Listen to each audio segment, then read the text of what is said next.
The moment Evelyn said I wasn't her level, my world cracked like glass under a hammer. We'd been married for 3 days, 3 days of her dodging my touch, her eyes cold as the November wind outside our Boston apartment. I stood in our kitchen, gripping a coffee mug so tight my knuckles whitened, while she sat at the counter, scrolling her phone, dismissing me like I was hired help. "Dave," she said, not even looking up, "you're sweet, but let's be real. You're not enough."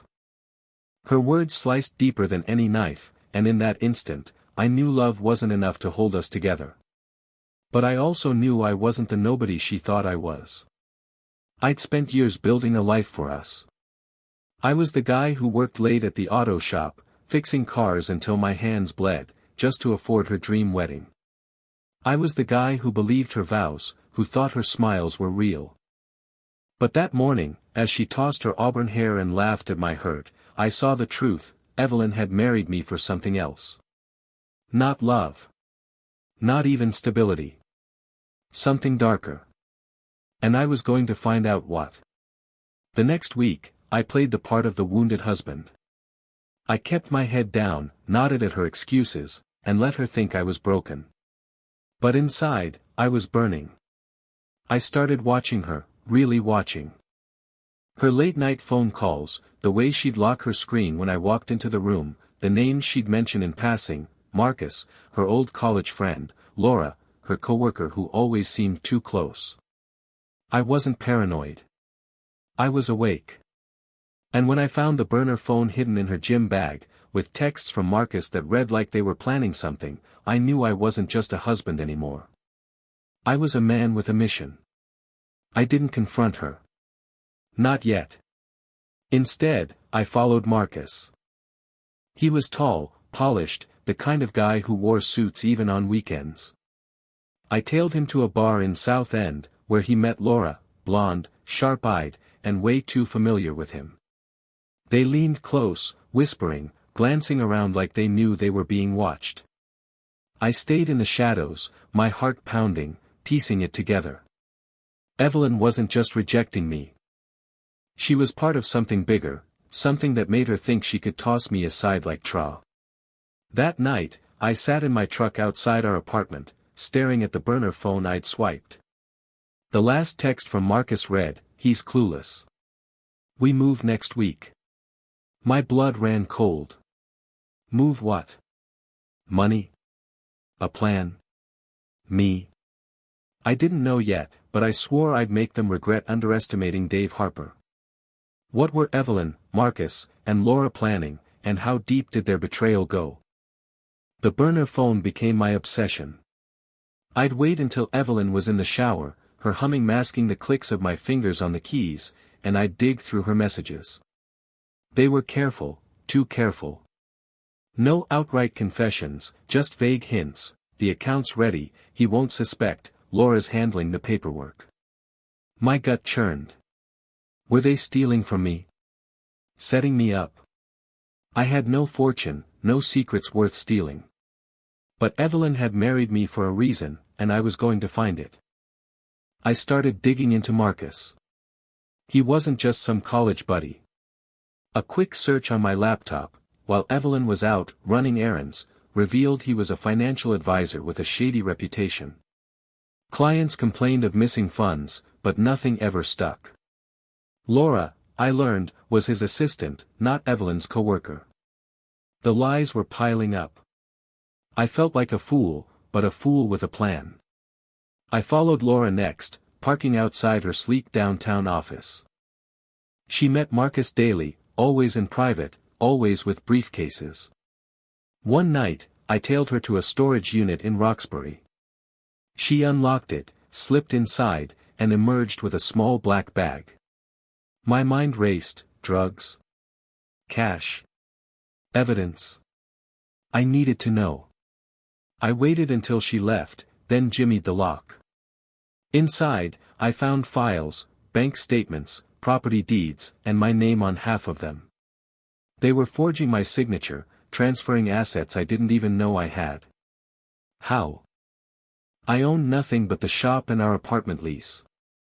Then I saw it, a document tied to my late father's estate. He died when I was a kid, leaving me nothing but memories. Or so I thought. There was a trust, hidden by my mother's family, worth millions, locked until I turned 30. That was next month. Evelyn knew. Marcus knew. They'd planned to siphon it before I ever saw a dime. Rage burned through me, but I stayed calm. I took photos of the documents, relocked the unit, and drove home. Evelyn was there, smiling like nothing was wrong. "You okay, Dave?" she asked, her voice dripping with fake concern. I nodded, playing the part. But inside, I was crafting my revenge. They thought I was clueless.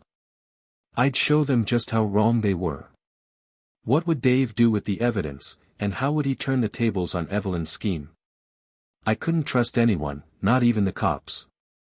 Marcus had connections, his name popped up in articles with local officials, all smiles and handshakes. If I went to them, I'd be painting a target on my back. So I played dirty. I started by contacting my father's old lawyer, Tom Grayson, a grizzled man who'd handled the estate. Over coffee in a diner far from Boston, I showed him the photos. His face darkened. "Dave, your dad's trust is ironclad, but someone's been sniffing around it for years. I didn't know it was your wife."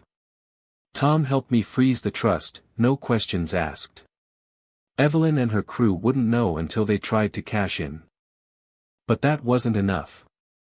I wanted them to feel the sting of their own game. I started planting seeds. I accidentally left my laptop open with fake bank alerts showing the trust was already drained. I let Evelyn overhear me on the phone, talking about a big meeting with a lawyer. Her eyes flickered with panic, but she covered it with a smile. She was good, but I was better. I needed more on Marcus. I hacked into the burner phone's cloud backup. Turns out, Evelyn wasn't as careful as she thought. I found emails between Marcus and a guy named Victor, a loan shark with a rap sheet. They were borrowing heavily to fund their scheme, banking on my trust to pay it back. If they failed, Victor wouldn't be kind. Perfect.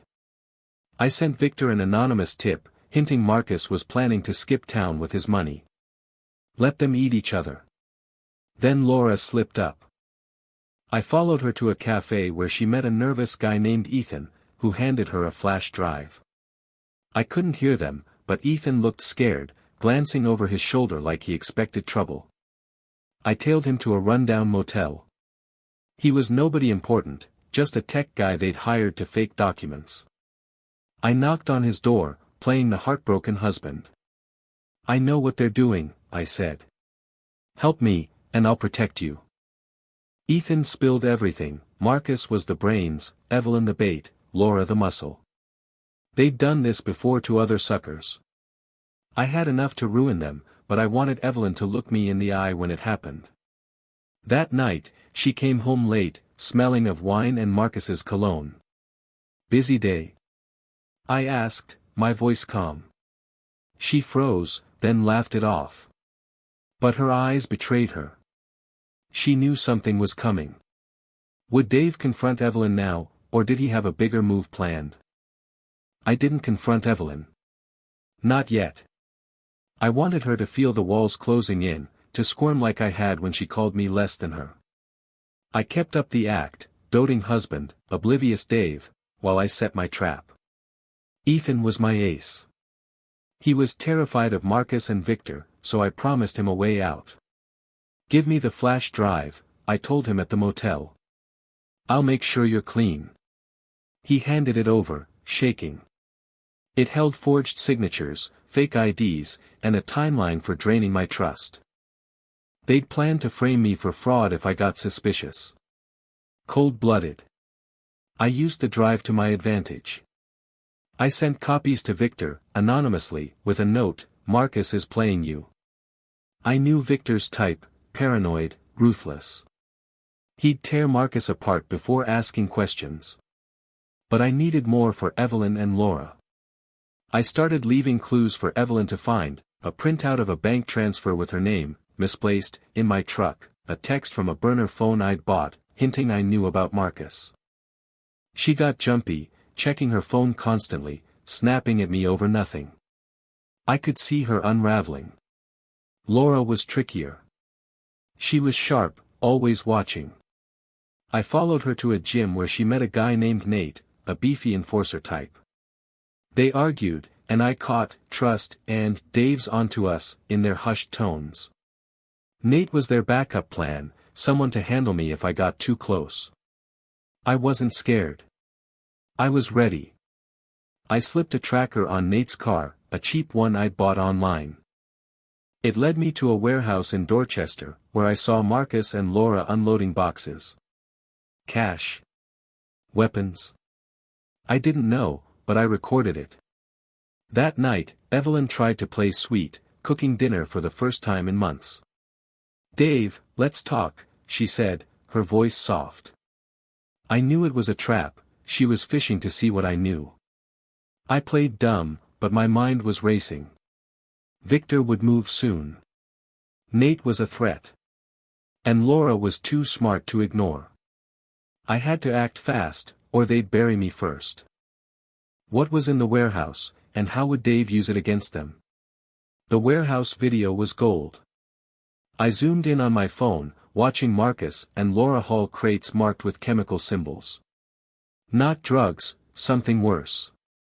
Industrial cleaners, maybe, or something illegal enough to make them sweat. I sent the footage to Victor, adding, "Your money's tied up in this." I didn't care what it was, I just needed chaos. And chaos came. Victor's men hit Marcus's office the next day. I watched from a coffee shop across the street as two goons dragged him out, his suit rumpled, his face pale. Evelyn called me, frantic. "Dave, something's wrong with Marcus. He's not answering." I faked concern, but my heart sang. She was scared, and I was just getting started. I turned my attention to Laura. The tracker on Nate's car showed he was circling my shop, probably looking for me. I stayed one step ahead, meeting Ethan at a park to plan our next move. He'd hacked Laura's email, sloppy of her to use the same password twice. We found messages to Nate about cleaning up loose ends. That meant me. But I also found something else. Laura was skimming from Marcus, hiding cash in a separate account. I sent that to Marcus, and signed. Let him turn on her. Evelyn was crumbling. She stopped leaving the house, her eyes red from crying or late nights. I kept up the pressure, dropping hints I was meeting a financial advisor about my trust. She'd hover, asking questions, but I'd just smile. Then I got bold. I left a fake letter from Tom on the counter, saying the trust was under investigation. Evelyn read it when she thought I wasn't looking. That night, she packed a bag and left, saying she needed space. I followed her to Marcus's apartment. Through the window, I saw them arguing, Evelyn waving the burner phone, Marcus pacing. Laura showed up, and it got heated. I couldn't hear, but I didn't need to. They were fracturing. I sent one last text to Victor, "They're at Marcus's now." All of them. I drove away, knowing what was coming. What would Victor do, and how would Dave stay ahead of the fallout? Victor didn't disappoint. I heard the sirens from my truck, parked a block from Marcus's place. By morning, the news was buzzing, a drug bust at an upscale apartment, 3 arrests. Marcus, Laura, and Nate were in cuffs, but Evelyn wasn't mentioned. I checked the apartment, her car was gone. She'd slipped away, but I wasn't worried. I knew where she'd go. I tracked her to a motel in Worcester, using the GPS on her phone I'd hacked weeks ago. She was alone, curled up on a bed, staring at her burner phone like it could save her. I knocked, and her eyes widened when she saw me. "Dave," she whispered, like I was a ghost. I didn't yell. I just sat down and laid out the evidence, the trust, the forgeries, Marcus's scheme. Her face crumpled, but I wasn't buying her tears. "You thought I was nothing," I said. "But I'm the one who brought them down." She begged, said she was sorry, that Marcus had forced her. Lies. I left her there, promising to send the cops her way unless she disappeared for good. I meant it. I wanted her gone, not dead, just out of my life. Back in Boston, I met Tom. The trust was safe, and I'd inherit soon. Marcus and Laura were facing charges, thanks to Victor's tip and my evidence. Nate flipped, spilling everything to save himself. But I wasn't done. I found Laura's hidden account and donated the cash to a veterans charity in my dad's name. It felt right. Then I got a call from Ethan. He'd found something new on the flash drive, a name I didn't know, Claire. She was the one who tipped Evelyn off about the trust years ago. My sister. My own blood. How was Claire involved, and what would Dave do about his sister's betrayal? Claire lived in Maine, a quiet life in a seaside town.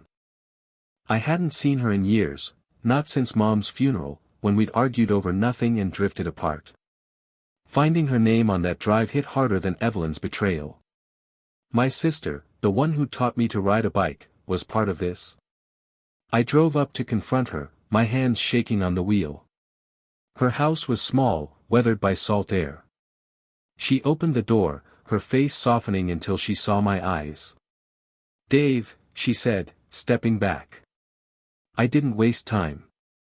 I showed her the drive, the emails where she'd told Evelyn about the trust. "Why?" I asked, my voice breaking. Claire sank onto her couch, tears streaming. She'd been desperate, she said, medical bills, a bad divorce. Evelyn had offered her a cut to stay quiet. "I didn't know they'd hurt you," she sobbed. I wanted to hate her, but she was family. I told her to make it right. She agreed to testify against Evelyn, who'd been tracked to New York, still dodging the cops. I gave the feds everything, the drive, the warehouse footage, Laura's account. Evelyn was arrested within days, her charm useless against hard evidence. I didn't feel triumph. Revenge didn't fill the hole Evelyn left. But it gave me clarity. I sold the shop, moved to a cabin in Vermont, and started over. The trust money helped, but I lived simply, fixing cars for neighbors, finding peace in the quiet. Claire and I talk sometimes, rebuilding what we lost. Marcus and Laura got years behind bars. Evelyn's still fighting her case, but I don't care. She's nothing to me now. Sometimes, I think about that first night, her words cutting me down. I wasn't her level. Maybe not. But I was enough to outsmart them all. Final twist, who else knew about the trust, and was Dave truly free from their reach?